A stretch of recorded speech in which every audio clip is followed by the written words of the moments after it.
Hoje nós vamos falar sobre antivirais.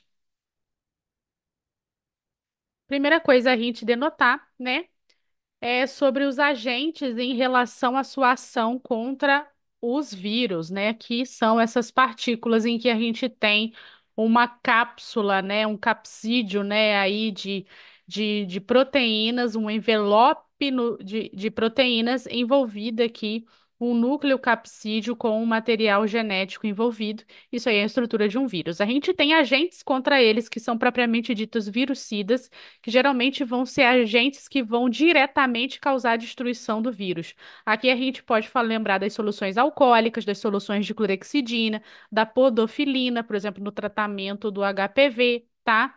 Então, são agentes que o contato direto faz a destruição geral do vírus, e geralmente isso é para tratamento tópico ou um cunho aí de esterilização de materiais. Já os agentes antivirais são medicações que vão impedir a replicação desse vírus e aí, portanto, a manutenção da doença ou reduzir o tempo aí de doença também, tá? Já agentes imunomoduladores são aqueles agentes em que a gente vai usar com o intuito de estimular a resposta, na verdade, do hospedeiro à infecção viral. Então, ela pode realmente estimular essa resposta e otimizar o tratamento da infecção. E aqui a gente destaca, por exemplo, o interferon no tratamento aí da hepatite C, por exemplo, né? Tá? As primeiras moléculas que a gente vai ver e de medicação o princípio ativo é a aciclovir, porque o valaciclovir, o princípio dele ativo também será aciclovir. Ele é uma molécula, o valaciclovir é a molécula que quando a gente toma vai sofrer um metabolismo de primeira passagem no fígado e consequentemente vai se transformar em nível sérico de aciclovir, tá? Esses antivirais, eles são inibidores competitivos da DNA ali pelo polimerase viral, tá? Por quê? Quando o vírus ele entra na célula hospedeira, ele vai englobar o seu material genético dentro dessa célula, levando lá no núcleo da célula hospedeira e vai utilizar ali geralmente de purinas para a síntese do seu DNA também, tá? Então ele incorpora purinas do hospedeiro a síntese do seu DNA. Então, quando a gente dá uma molécula de aciclovir, se a gente pensar bem, aqui é uma purina, que são aquelas purinas geralmente que são o essencial na formação da hélice do DNA. Aqui a gente tem a guanosina, tá? E se a gente perceber, a molécula de aciclovir, olha o quão parecida ela é com a guanosina. Então, ela vai, de certa forma, entrar na gênese da cadeia do DNA, da DNA polimerase do vírus, e na hora que ele entra nessa cadeia, ele vai interromper a síntese do DNA viral, tá? Vamos ver aqui mais adiante. Então, mecanismo de ação é a inibição competitiva da DNA polimerase. E quando a gente fala de aciclovir e as próximas três medicações à frente, vai ser com foco em uma família viral que causa muitas infecções em nós, né, seres humanos, que é a família do herpes, tá? Então, o espectro dele é na família do herpes, mas o espectro maior é para tratamento do herpes simples, tipo 1 e o tipo 2, tá? Também tem espectro para a família do herpes zoster, tá? Da varicela zoster, mas geralmente quando a gente for usar, a maioria das vezes vão ser sob doses drobradas aí de medicação. Em relação ao citomegalovírus, o Epstein-Barr, a ação é muito pequena e geralmente a gente vai preferir outras medicações que a gente vai falar mais para frente, tá? E aqui a gente tem um dado muito importante que é sobre um dos mecanismos de ação. O aciclovir, para ele entrar, ele precisa entrar na célula hospedeira, né? Só que para ele entrar também no núcleo da célula hospedeira, ele tem que sofrer a ação de enzimas, e essas enzimas ele vai ganhar fosfato, que é o que a gente chama de trifosfatação. Na hora que ele ganha fosfato, ganha fosfato, ganha fosfato, ele ganha trifosfatação. Com isso, ele consegue entrar no núcleo para sofrer a ação da DNA polimerase do vírus do herpes, tá? E com isso, ele vai ser incorporado nesse DNA viral. E só que na hora que ele incorpora nesse DNA viral, acaba tendo uma inibição da síntese desse DNA imediatamente. Então, o vírus para de se replicar, tá? Mecanismo aí competitivo, né? Aqui a gente vê uma partícula viral, ela entrando, né, dentro do citoplasma de uma célula hospedeira, tá? E aqui a gente tem o aciclovir, né, entrando também na célula humana, tá? O aciclovir, ele vai ser trifosfatado, né? Primeiro aqui por uma enzima quinase do herpes, primeiro fosfato, segundo fosfato, terceiro fosfato, ele vai conseguir adquirir e entrar dentro do núcleo. Quando ele entra dentro do núcleo, ele vai parecer a molécula de guanosina, que é a molécula de guanosina fazendo a cadeia de DNA. E continua. E aí precisaria de outra molécula de guanosina. Eles entendem que o aciclovir era uma molécula e ele entra nessa síntese. Na hora que ele entra nessa cadeia aqui e que vê que na verdade não era, já era. Parou a síntese de DNA e, consequentemente, vai impedir a replicação viral. O aciclovir, quando a gente usa oral, ele dá concentrações séricas de droga ativa em torno de 15 a 20%. Então é muito pouco, né? Então, geralmente, você precisa de aplicações maiores, doses maiores de aciclovir por uma ação sérica. Quando você usa valaciclovir e você toma o comprimido de valaciclovir, ele sofre um metabolismo de primeira passagem no fígado e se transforma em aciclovir com nível sérico em torno de 70%, tá? Então, valaciclovir é uma forma oral aí da gente ter uma concentração de aciclovir. Então, é um espetáculo. Mas quando a gente tiver alguma infecção grave, não existe valaciclovir venoso. A gente só tem o aciclovir diretamente venoso. E quando você faz diretamente venoso, 100% da medicação já é efetiva, já está com nível sérico ali, tá? Em relação à distribuição dos tecidos, ele tem uma distribuição muito boa, inclusive vai chegar na pele e naquelas vesículas que geralmente a família herpes causa, em torno aí de 100% da concentração que está no plasma. Só que quando a gente fala de nível sérico e concentração terapêutica no líquido cérebro espinhal, né, no líquor, a gente vai ter uma concentração apenas de 20%. Então, quando a gente for fazer dose para acometimento do sistema nervoso central, como no caso de uma meningoencefalite herpética, a gente tem que fazer a dose máxima de aciclovir, ok? Ele sofre excreção renal e de forma íntegra ainda. E a gente geralmente vai precisar ajustar a dose de acordo com a função renal, principalmente se a função renal estiver abaixo de 50. O aciclovir também é nefrotóxico, tá? E a gente tem duas entidades. Primeiro, a gente tem que tentar evitar desidratação nesse paciente que está usando aciclovir, porque é uma droga que pode precipitar e formação de microcálculos, tá? A gente também tem que ter um cuidado que a infusão tem que ser um tempo prolongado, não pode ser rápida, tá? E tem que ter outro cuidado que é a administração de drogas nefrotóxicas também concomitantes, né? Então é praticamente a gente pedir. E conforme você acumula muito aí nível sérico de aciclovir, isso pode levar também a um dano de neurotoxicidade.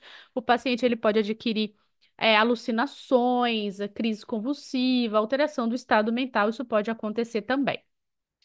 Quanto à dose, a gente vê aqui, para o tratamento do herpes simples, a dose de 400 de 8 a 8 horas, né? E aqui, geralmente, você vê que para varicela a dose é dobrada, tá? Então, em 5 vezes ao dia, né? Aí, geralmente, ó, e já o valaciclovir, já com uma comodidade posológica muito melhor, né?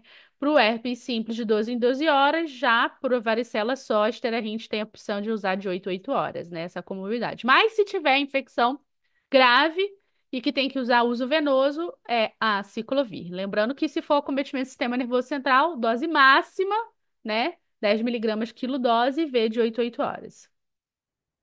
Então, olha só, a gama de indicações que a gente vai usar a ciclovir são para doenças da família do herpes, né? Então, envolve infecções genitais, né? Úlceras genitais, DST, a gengiva e estomatites, que são um problema durante a infância, aquele herpes labial, tá?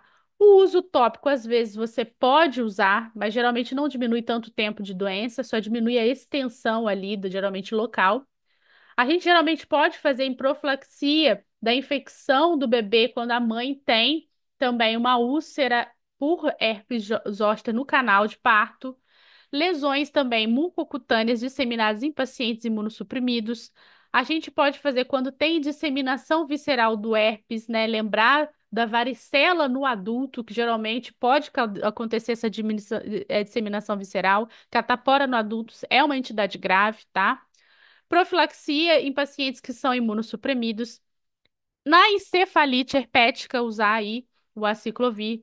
Nas ceratoconjuntivites, né, quem for fazer oftalmo, geralmente é um problema sério ali, principalmente quando você tem oftalmite, ou às vezes você tem zóster oftálmico, que pega o ramo do nervo oftálmico.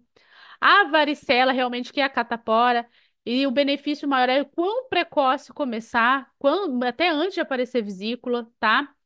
No herpes zoster, lembrar que às vezes a dose tem que ser dobrada, tá? Na paralisia de Bell, né, que é a paralisia do sétimo par, que é o do nervo facial, e que geralmente o herpes zoster ele pode estar ali também causando isso, então geralmente você faz corticoide, mais dose alta também aí de aciclovir ou valaciclovir, tá? Na profilaxia do citomegalovírus em pacientes que foram submetidos a transplante de medula óssea, tá? E pacientes já com mononucleose também é uma opção aí de tratamento. Lembrando que para esse vírus, geralmente a eficácia é bem menor. Aqui a gente vê imagens, né, de uma criança com gengivoestomatites, né, úlceras orais aqui, múltiplas ocasionadas pelo vírus da herpes. Geralmente isso aqui é muito doloroso, a criança para de se alimentar. Geralmente, às vezes, tem até que internar e fazer uso venoso, porque até o uso do remedinho por via oral é comprometido. Aqui a gente tem uma comissura labial, em que a gente tem aquelas vesículas típicas, né, da família herpes, do aqui o herpes simples. Aqui um paciente imunossuprimido e que o acometimento, ó, do herpes simples, na verdade, a extensão na boca foi muito maior, tá? Essa imagem aqui também é de uma genitália. Você vê que tem um edema ali, tanto de grandes lábios quanto de pequenos lábios, e formação de múltiplas úlceras também, tá? Aqui é uma glande também, cheia de úlceras, né? Úlceras múltiplas e também muito dolorosas. Aqui é a questão da ceratite herpética, uma entidade gravíssima que pode levar, inclusive, a acometimento grave da córnea e pode levar a uma opacificação da córnea, o paciente não enxergar mais, né? Então, aqui é um exame que tem a fluoresceína, a coloração fluoresceína, que tem esse aspecto dendrítico típico da infecção por herpes, tá? Geralmente o tratamento é ciclovir venoso, uma entidade grave. Aqui a gente tem o herpes zoster, em que pegou um dermátomo, né? Então, o zoster, tratamento dobrado de aciclovir ou valaciclovir, também dose dobrada. Aqui a gente tem o zoster oftálmico, uma entidade gravíssima. Isso aqui geralmente a gente tem que internar e fazer aciclovir, porque o risco de meningite aqui é muito grande, tá? Então, o zoster aí oftálmico, entidade muito grave.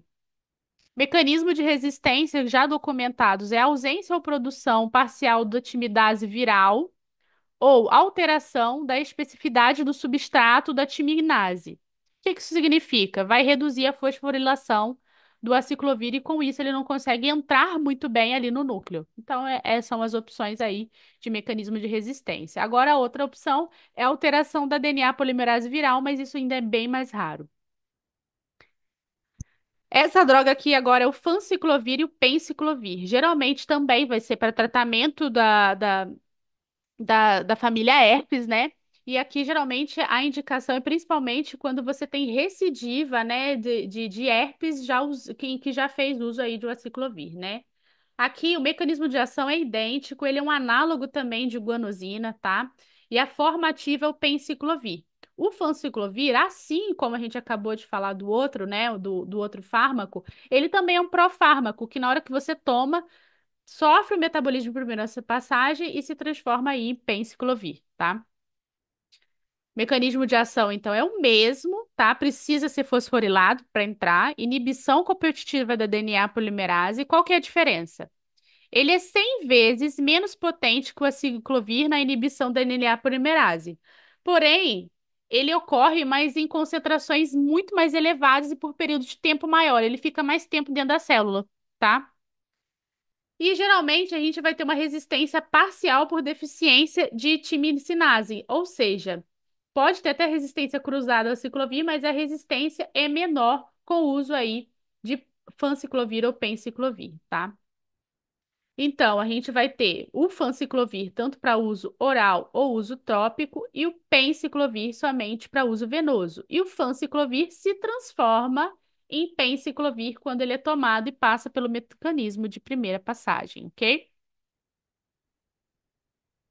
A gente vai usar então para todas as infecções, né? Também aí da família herpes, infecção pelo simples, pelo varicela zoster, pelo Epstein-Barr vírus, tá?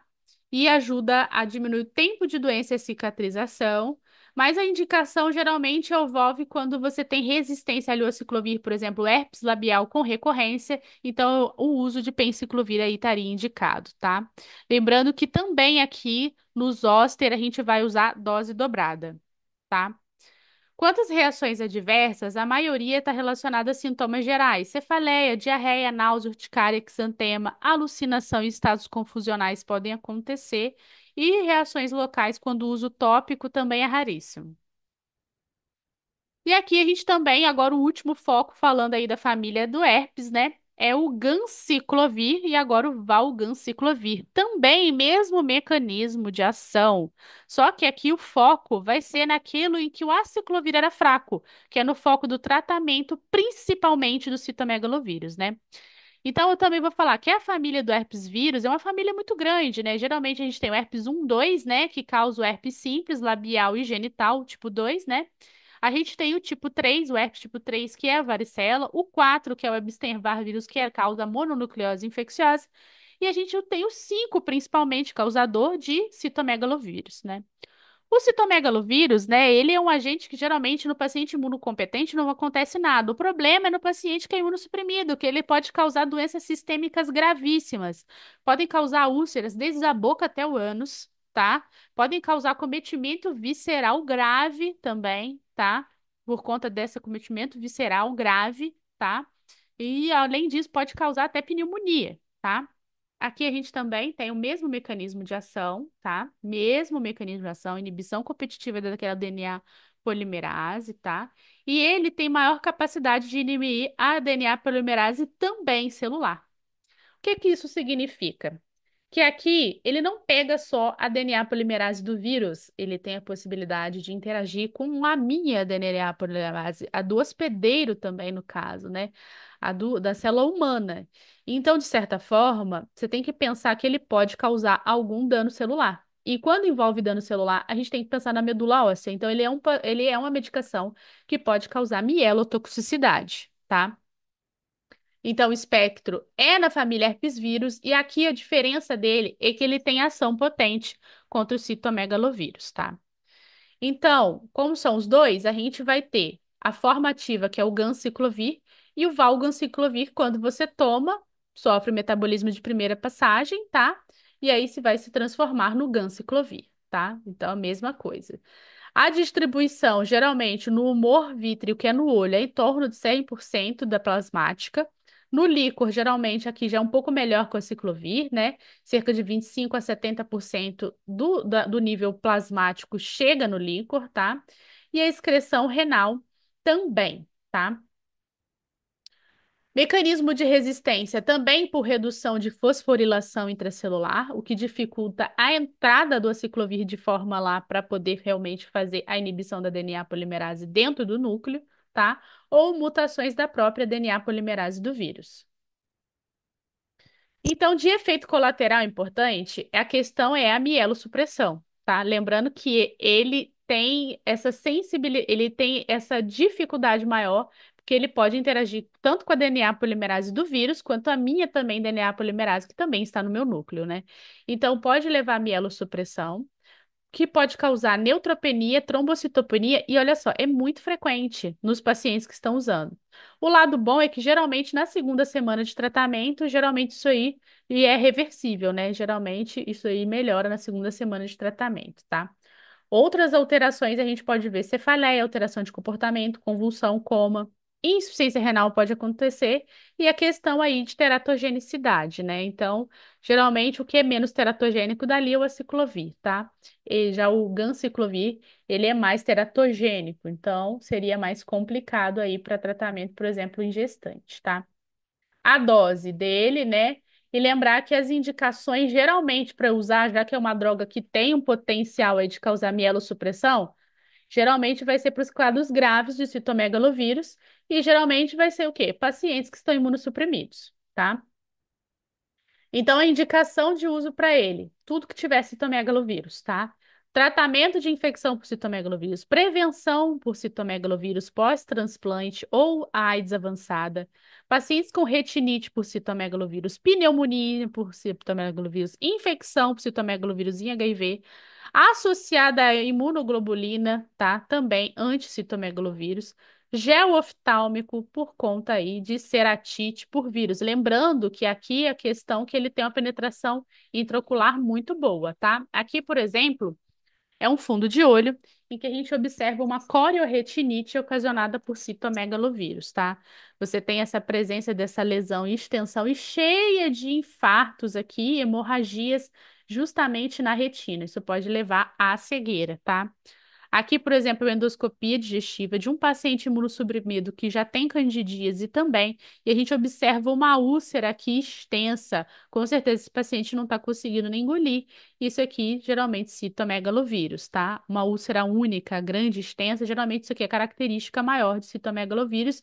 A gente também tem uma colonoscopia aqui, ó, que envolve, por exemplo, aqui, ó, uma inflamação de todo o cólon. Lembrando que citomegalovírus podem causar, então, úlceras aí da boca ao ânus, né?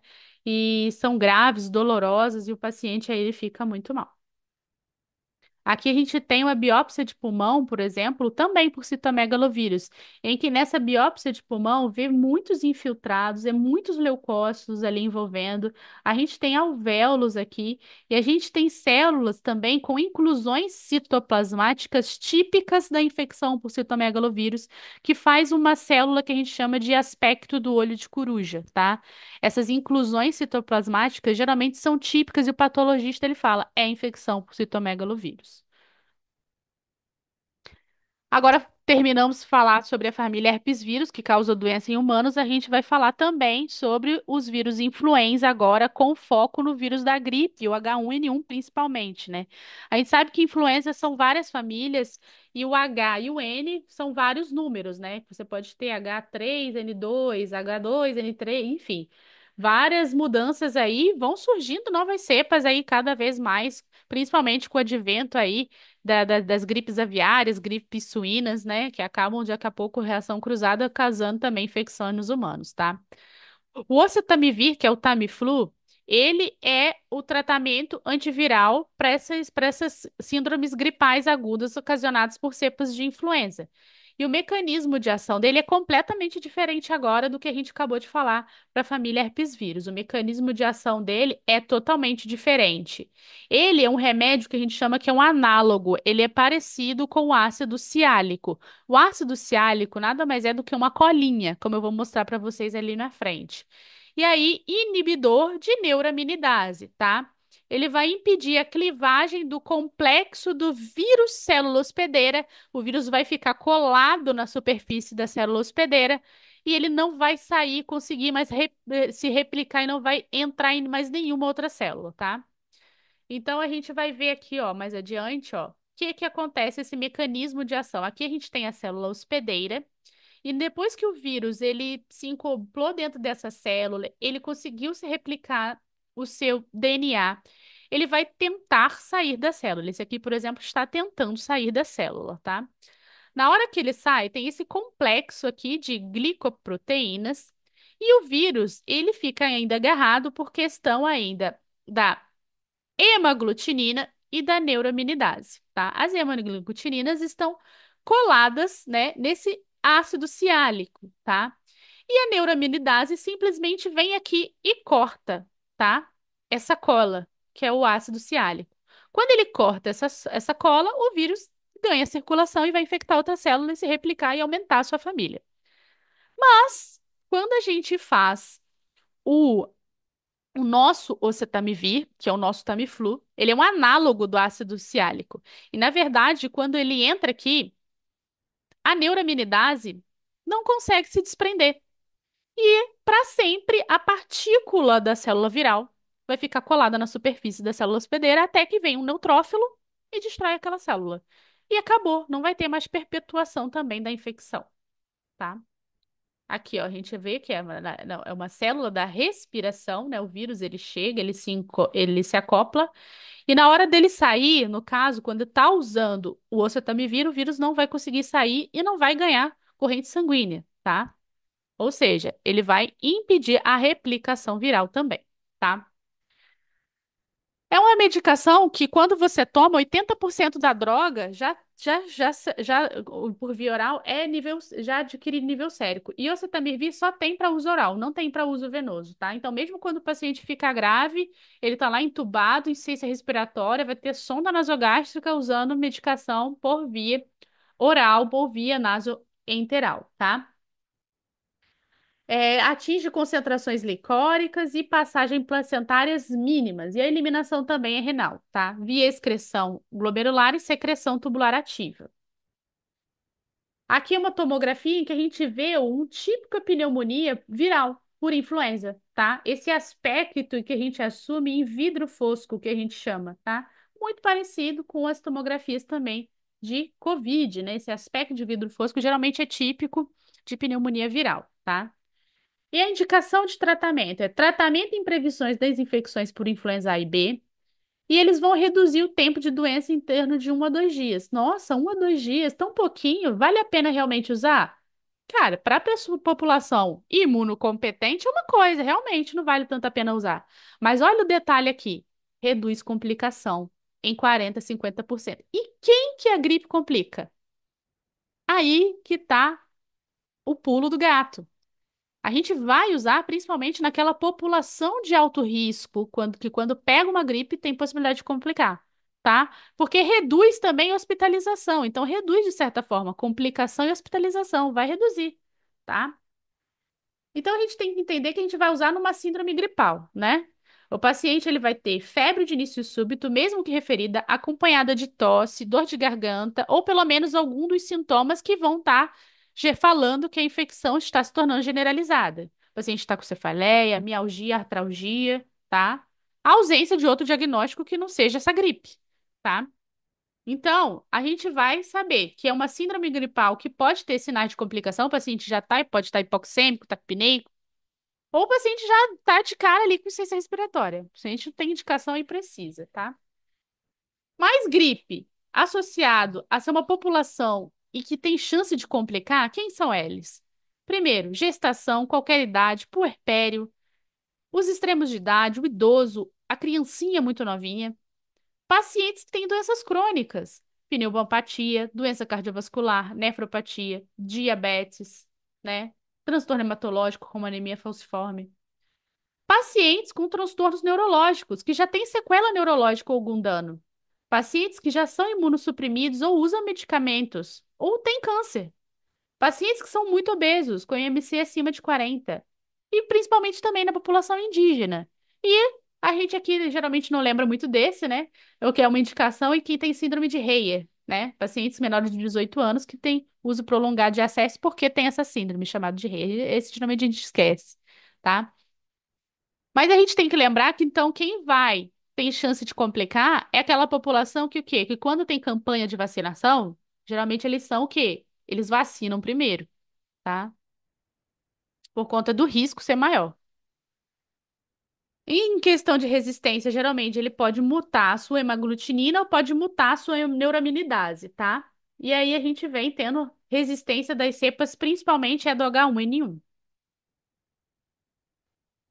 Os efeitos adversos, a maioria é gastrointestinal e tem essa questão aqui, parece não ser teratogênico. Ou seja, gente, não se sabe ao certo, mas pode usar na gestação, tá? Até porque a gestação é fator de risco, né, para complicação na síndrome gripal. Então, é indicado o uso aí de Tamiflu. Então, a dose geralmente é tudo oral, né? A gente só tem oseltamivir oral. Adulto, 75 miligramas de 12 em 12, 5 vezes ao dia. Criança vai ser de acordo com o quilo, né? E a gente vai usar. E agora a gente vai falar da ribavirina, por último aqui. E a ribavirina também é um antiviral, mas é um antiviral que agora ele é mais pleomórfico em relação de pegar mais famílias diferentonas aí de vírus. Ele não fica só como, por exemplo, lá os outros antivirais que a gente viu que era só a família herpes, agora o oseltamivir que era para a família do influenza, a ribavirina entra aqui como um monte de família que a gente pode pegar. E ele também é um análogo de nucleotídeo de purina. Parece que o mecanismo de ação dele é bem parecido com o aciclovir, por exemplo. Só que aí tem um detalhe. O mecanismo de ação, apesar de parecer, não está 100% realmente elucidado da ribavirina, tá? Então, ele pode inibir a replicação de uma ampla variedade de vírus, também de DNA e também vírus RNA. Olha só, ele ganha um bracinho a mais agora para vírus RNA, porque herpes vírus é vírus DNA, influenza também é DNA. Aqui a gente tem a potência dele em agir em vírus DNA e vírus também RNA. Olha só as principais famílias que ele pega. Família Ortomixovírus, que são influenza, Paramixovírus, que são para-influenza, sarampo, cachumba e vírus sincicial respiratório. Isso aqui é muito importante na pediatria porque é causador da bronquiolite, né? Infecções nos bebezinhos, os menores ali, principalmente de 2 meses, né? Arenavírus, né, que geralmente são febres hemorrágicas da América Central, febre machupo e febre sabiá, não é comum aqui no Brasil, porque aqui no Brasil nossas febres hemorrágicas são da família flavivírus, né, que é a dengue, e a gente tem zika, febre amarela, né, e aqui também da família flavivírus a gente tem em destaque a hepatite C. Então, esse mecanismo de ação, como eu falei, apesar de parecer muito ali por ser um análogo de nucleotídeo, o mecanismo não está ainda totalmente elucidado dessa ribavirina, mas a gente usa ainda, tá? Parece que geralmente ele pode causar alteração no reservatório dos nucleotídeos celulares, inibição da síntese do RNA mensageiro viral, tá? E aí a gente tem também a questão que a maioria das vezes é a fosforilação em monoditrifosfato por enzimas da célula hospedeira. E às vezes a gente vai precisar disso para ele também entrar dentro da carioteca, tá? O monofosfato de ribavirina, geralmente, quando ele recebe o primeiro fosfato, ele vai interferir na síntese de GTP, portanto, na síntese de ácidos nucleicos, e já o trifosfato vai inibir o RNA mensageiro viral e especificamente a atividade da transcriptase do vírus também influenza, tá? E ele pode induzir mutação viral, né? Inibindo também sua replicação eficaz por conta de uma mutagênese letal para o vírus. Então, a gente vê aqui também a questão das fosfatações, né? Também, que pode acontecer. Aqui a gente tem que a primeira fosfatação dele tem um mecanismo antiviral também, que parece que foi relatado. Tudo parece, mas por enquanto ainda não tem nada ainda documentado certamente sobre esse mecanismo de ação real da ribavirina. Mas o que a gente tem que saber é que, apesar de tudo, a maioria dos vírus ainda não apresentam resistência, por isso que a sua utilização, tá? Mas, quando se trata de hepatite C, relato de não realizarem fosforilação intracelular. Olha só, a gente falou do mecanismo de ação relacionado até o mono, quando ele é fosforilado, o tri, quando ele é fosforilado. Você vê, na hepatite C parece que ele tem ação antiviral, mesmo sem ser fosforilado, né? Então entra aí mais essa pulguinha atrás na orelha aí pra gente. Quanto à farmacocinética dele, quando você usa oral, 50% já vai estar em nível sérico. E aí, esse é o pulo do gato. Lembra que eu falei do vírus sincicial respiratório, né, que causa bronquiolite? Ele é uma opção de tratamento em inalação, tá? Porque ele pode ser usado porque ele tem aerossol. Ligações a proteínas plasmáticas é insignificante. A meia-vida dele é uma meia-vida bem longa, de 200 a 300 horas. E eles podem se concentrar dentro dos eritrócitos, com uma meia-vida aí variando de 40 dias, ou seja, é bem longa mesmo, tá? Metabolismo tem hepático e a eliminação dele é renal. As indicações, então, que a gente vai usar ribavirina. Primeiro, ele entra como um tratamento padrão para hepatite C, mais o interferon, tá? Geralmente é um tratamento também prolongado, de 24 a 48 semanas. A gente usa na pediatria em aerossol, quando você tem bronquiolite causando pneumonia pelo vírus sincicial respiratório. E a gente tem casos graves também de influenza podendo ser causa por esse tratamento, tá? Quando o paciente imunossuprimido adquire sarampo, para-influenza ou adenovírus, tá? E outra questão é febre hemorrágica, tá? Uma questão que a gente pode ter é o uso em Zika vírus, né? Mas o Zika, até hoje, geralmente, ele não vem geralmente em formas muito graves. A questão do Zika é principalmente o perigo na gestação, né? Pelas questões da malformação, sistema nervoso central, microcefalia. Só que a gente fica aí nessa interrogação porque parece que ele é teratogênico. Então, a gente vai ficar aí de olho, né? Porque o Zika, as formas graves, vai ser geralmente na gestante, e no feto, mas ele por si é teratogênico, a gente acaba não usando, tá? Aqui, ó, teratogênico, tá? Então, efeitos adversos dele, aerosol, causando irritação. Anemia reversível, pode causar hemólise e também supressão medular. Fadiga, tosse, exantema, prurido, náusea, insônia, dispneia e depressão são eventos adversos também relatados em bula. E 20% dos pacientes, esses efeitos aqui de principalmente fadiga, cansaço, eles são tão intensos que eles acabam não suportando seus efeitos e abandonam o tratamento. E tem que lembrar que, assim, igual o tratamento da hepatite C, 48 semanas é muito tempo, né? Então, tem tantos efeitos colaterais que o paciente acaba não aguentando e às vezes você tem que usar tratamentos aí alternativos, tá? E aí fica por final a gente lembrar que são medicações, de certa forma, que o tratamento antiviral não costuma ser barato. A gente tem que pesar realmente quando a gente vai usar. Questão do imunossuprimido, população de risco, né? Porque geralmente imunocompetente a gente acaba preservando, né? Porque o tratamento antiviral, né, numa população imunocompetente, só vai reduzir o tempo de doença em um dia, às vezes, né? Então, não vale a pena para essa população. Mas para as populações que têm uma forma grave, ou que tem chance de complicar, que é imunossuprimido, ou que tem uma forma que pode complicar, por exemplo, os zoster, o acometimento ocular, zoster oftalmo, isso tudo a gente tem que usar, né? Então, fica aí de regra para a gente poder pensar, tá bom? A gente fica por aí. A gente vê na próxima aula.